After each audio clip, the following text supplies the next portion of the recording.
What's going on, everyone? Welcome to Movie Emporium's TV review of the Apple TV Plus original series, Masters of the Air. This will follow the series finale, which is Part 9, directed by Timothy Von Patten, and it will also follow, of course, the documentary, which is called The Bloody Hundredth, which is narrated by Tom Hanks.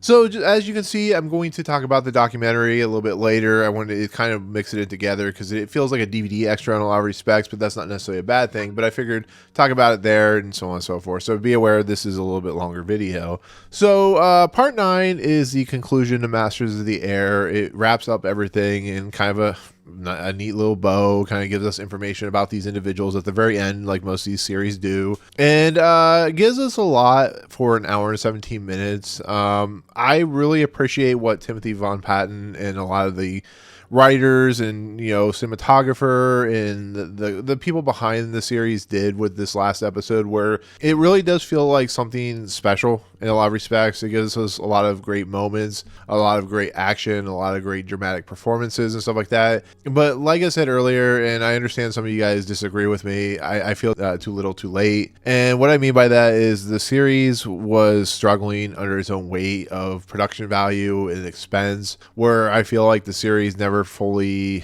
embrace the characters like it should. It varies like 3 or 4 characters, but a lot of characters get put by the wayside, and even the main characters, a lot of them get short shrifted in a lot of respects. And it doesn't take away from this series being kind of an interesting, entertaining value for a series that learned a little bit about the Bloody Hundredth. But just overall, I was just really disappointed. For the most part, I mean, I'm still giving the episodes 8 and 9s, which is not really a disappointment. For my view of a limited series that could take to the stratosphere about who these characters are, I feel like it was a little bit of a letdown, to be fairly honest. But this episode was still, it was an hour and 18 minutes long, so it definitely felt like a theatrical experience. It has some really great moments in it, to be fairly honest. The very beginning of this episode basically sees us with of course Rosie and his I think like 50th or 52nd like airborne plane flight that he took to take down the remnants of the Germans at Luftwaffe and the German SS, because this is gaining towards 1945. It's getting closer and closer to the end of the war, and of course he goes down as most of these unfortunate pilots did, because it was the Bloody Hundredth for a reason. And you see kind of his plight and what happens to him in the very beginning of this episode. It's very harrowing to watch this plane go down and to watch everybody in this plane pretty much are dead outside of his co-pilot, and he has to escape, but he's having difficulty escaping, and they want to try and get the plane over to across German lines to Russia or whatever to escape the situation. And in the process of everything, when he finally lands, he's in the middle of this desert, this snow-filled area where the German soldiers are being basically murdered and killed, because the SS are murderers and killers themselves, but the Russian soldiers are basically taking them down one by one. And of course Rosie is afraid for his life, so he has to first he pulls out his gun, and then second, when the soldiers come up on him, the Russian soldiers, he's like, look, I'm an Americana, I Coca-Cola, Pepsi, this is stuff that in the documentary they actually talk about that actually happened. But he says this, and they're like, oh well, of course he's part of the American army forces. And they actually bring him back to his station in London or England or whatever. And it's a really nice moment, because there are pieces and parts that are put in there that actually add to dramatic weight to this war in general and to what he experiences. Because once he's being taken back to his home base, as he's being healed by the Russian army and stuff like that, we see him talk to this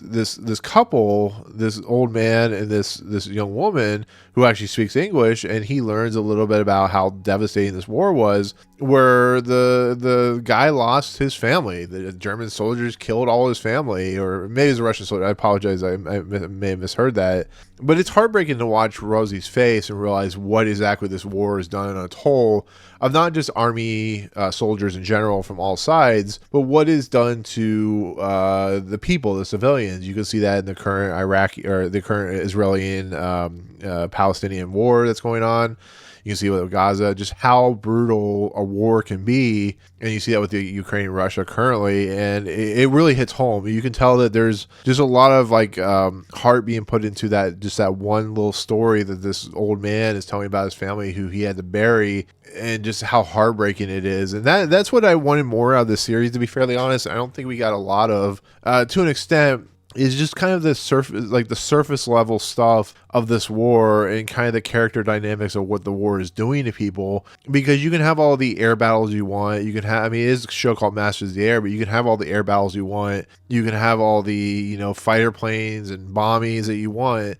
But the one thing that series like these do is they get to the heart of the civilian matter, which is what is the most potent part of any type of war film or war show or war anything, is just how it affects the human's emotion, human psychology and psychosis. And you really see it in that one little scene. And I thought that was really powerful.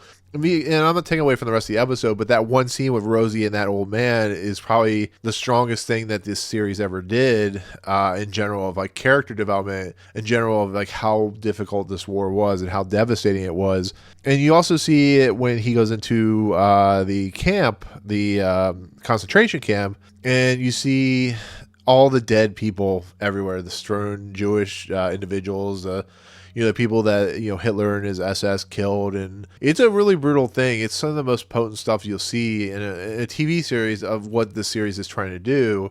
And you also see the effects of what it does to Rosie, even though I don't think it really lands well and kind of the emotional impact. But I think in the moment, it really does. It really is effective and really does a nice job that John Orliff and his writers were doing to try and show how difficult this war was. And I really appreciate that. But it takes, of course, Rosie back to his base and everybody's excited, blah, blah, blah, that type of thing. And I really appreciate at least they tried to do something that they should have tried a little bit harder throughout the series, but I don't feel like they did. But for this episode to conclude it was a nice touch, and it was a really emotional moment that I felt did a really nice job. So, but the stuff with Crosby doesn't really. There's not a lot there. He talks to Rosie about him having a kid. I feel like Crosby's story ended last episode, and there's not really much else to deal with outside of, Crosby, writing the story and stuff like that about what happened. And I think him confronting that pilot and like yelling at him was a pretty impotent moment, but it was one of those things where it just kind of felt like there was other really bigger moments that were happening that this kind of fell a little kind of out of bounds, I guess you could say, a little bit, but it's not like bad. I just think Crosby's story, him going back to New York and kind of his thing, really kind of ended with the last episode with him traveling back to New York. And I don't know. I feel like there really wasn't a huge payoff. You see him go back in a plane when they do the drops for the the rescue, not the rescue mission, but the humanitarian drops and stuff like that, food to the country that they're dropping to. But yeah, I mean overall it's fine. In conclusion, like I said, his story that is written is kind of the basis of this story anyway. So a lot of Crosby is narrating this series anyways. But yeah, I mean it was fine. So could have been more, but like I said, his story really kind of ended already. But and really kind of the end of this series, to wrap it up, it dealt with, of course, the long walk, the Great Escape. It dealt with a lot of the POWs. Now that the Germans are kind of being they're being confronted on two sides at this point. They have to move the POWs to save themselves in the process. And as they keep moving, the more and more you can see that the German army is starting to fall apart. And it's a really interesting look into how this after the D-Day invasion and the Overlord invasion and stuff like that, and as the Germans were being pushed on multiple sides and stuff like that, you can start to see the German army in this POW camp start to kind of falter and fall apart, so that the American army, the people that are in charge of the POWs on the American side are starting to gain a little bit of confidence, a little bit of a drive and emotional kind of arc. So you start seeing them have a little bit more power. And in the process, the German army has to do this long walk to kind of keep the POWs from being rescued by the American army, who are now advancing pretty quickly, as well as with the Russians. And they move, and I think the CG does the best it can. The visual effects do the best they can when it comes to the long walk. But it definitely feels like visuals that were in like Game of Thrones a little bit. And it's a little jarring with how good the visuals are. But like I said, it's snowing. It's a blizzard. There's only so much you can do to make it look like an actual blizzard. But I mean, it's still a harrowing thing to watch because you're seeing like American soldiers die because this walk is miles and miles long. At one point they make a decision not to walk more than 20 kilometers. It's interesting and kind of devastating to watch when American fighter pilots come down. I think it's American fighter pilots, or maybe it's Russian fighter pilots or whatever, come down and kill a bunch of American soldiers. And that's really devastating to watch because you see how difficult and how brutal, the people in the planes don't know what they're hitting. And you see some of the leaders of the American soldiers are like, we warned you about this, not to go in the night and deal. People are being killed mercilessly for no reason. And you see a couple walks that they take, but the long walk was a very well-known thing that the German SS and stuff like that were trying to keep hiding the POWs. And of course it leads to this eventual camp where the Americans are eventually liberated and stuff like that. And you see, Egan, Buck or whatever or Bucky or whatever go up and put the flag up, and you see the third, I think it was the 3rd Infantry, or you see the tanks and stuff like that come in and liberate all these American soldiers. And it's that moment that you expect in a World War II show or movie, where it finally gives you kind of a sigh of relief and a breath of relief because, like I said, Egan went up and put the flag up. But it was a really touching moment because it really signifies the end of World War II. It signifies that these guys are going to get to go home, that their kind of missions are finally over. Some stayed in, of course, to finish up the war, and so on and so forth. And it basically allows, because they're liberated, of course, Austin Butler character, Buck, is able to escape earlier in the episode, and he actually finds his way back to the base where he's reunited with Crosby and Rosie and stuff like that. And of course, Bucky, goes back there as well. But it's a nice little wrap up. It really is. It's nice to watch. It's nice to see that these individuals are kind of finally going to go back and kind of live their lives and be fulfilled in this war, even though some of them they're devastated by what happens and stuff like that, as they should be, and a lot of them will have scars and nightmares for the rest of their lives, but they will always have a brotherly attachment, which is what the series was trying to do, which I didn't think it did fully,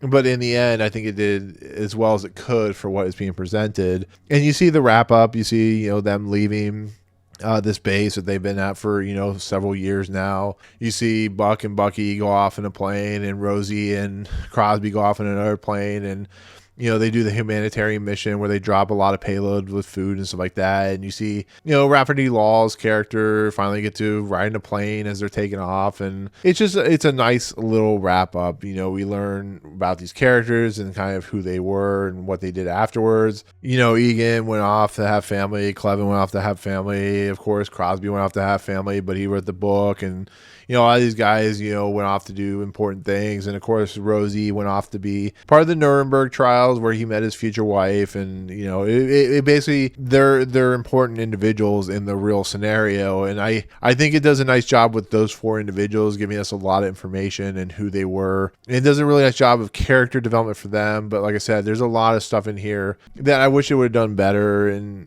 I think with this episode, as hard as it tries, I think it really is not as well deserved as I was hoping for. A conclusion to a series I was looking forward to, I guess you could say. But it's still, I'm still going to give it like a 9.5 out of 10 because, the beginning action sequence and kind of the payoff and pay up and stuff like that is really nicely done and put well together by Timothy Von Patten and his crew. So, but that's kind of the end of the series in a nutshell. It just kind of shows us in title cards what happens to these individuals when they passed away, what they did. We, of course, the Red Tails, the 3 individuals, we show them what they do, and it's your atypical payoff for a series like this. A true story about the difficulties of war and the Bloody Hundredth and the nature of what they went through. And yeah, I mean, overall, the series is decent. It's good. Like I said, I'm not going to complain about it not being like the worst thing I've ever seen, but once again, I do wish for better with the series, but I think for an end of the series payoff, it does a nice job. So overall, I think once again, it's a 9.5 out of 10 for this series, or for this episode. I think it's probably one of the stronger episodes of the season because I think it also, with it being an hour and 18 minutes, I think it did a nice job of allowing the series to conclude in a much decent way. So it definitely helped that they added some extra time to the episode, and I think it's well directed. So a 9.5 out of 10. Series, I'll give like an 8.3 out of 10 or whatever. I mean, like I said, scores are inconsequential, but 8.3 for the series and 9.5 out of 10 for the episode. Now, with that said, there is a companion piece to this series, Master of the Air, which is called the Bloody Hundredth. It is a documentary that premieres the same day as this new episode. And as far as documentaries go, I appreciate documentaries in the fact that they give us the real life individuals. We get people who are still alive or who were still alive when they were making this. So we see some real life accounts. The thing about this episode is this documentary is it's not a very deep documentary. It's basically recapping what exactly happened in the series. And I think if this had been like, if they had done a multi-part series on the documentary, I think that would have been much more interesting. Go a little bit deeper, but it still is more surface level documentary making, and I do appreciate it. It's still a recommendation of the for if you want to learn a little bit more about the Bloody Hundredth, stuff like that.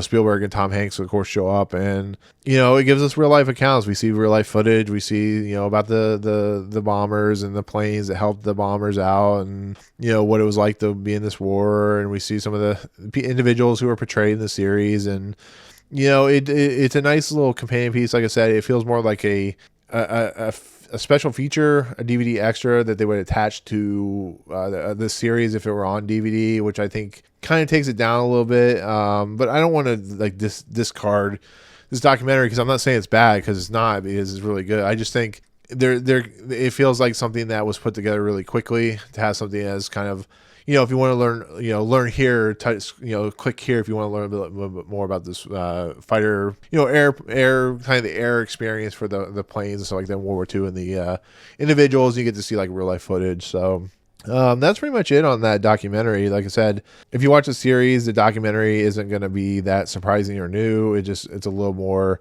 focused on the actual real individuals than it is the series itself. So. But yeah, no score for that. But like I said, it's worth a watch if you're interested, if you committed to the series like I have. So anyways, with that said, that is going to be my take on the series of Masters of the Air, but especially part 9 as well as the documentary. It's still been a fun series. Once again, I wish a little bit more, but whatever. At this point, I still recommend the series for what it is, because it has some great moments. It has some touching moments, and I think the last episode does a nice job. So with that said, thank you so much for joining me for this whole entire series.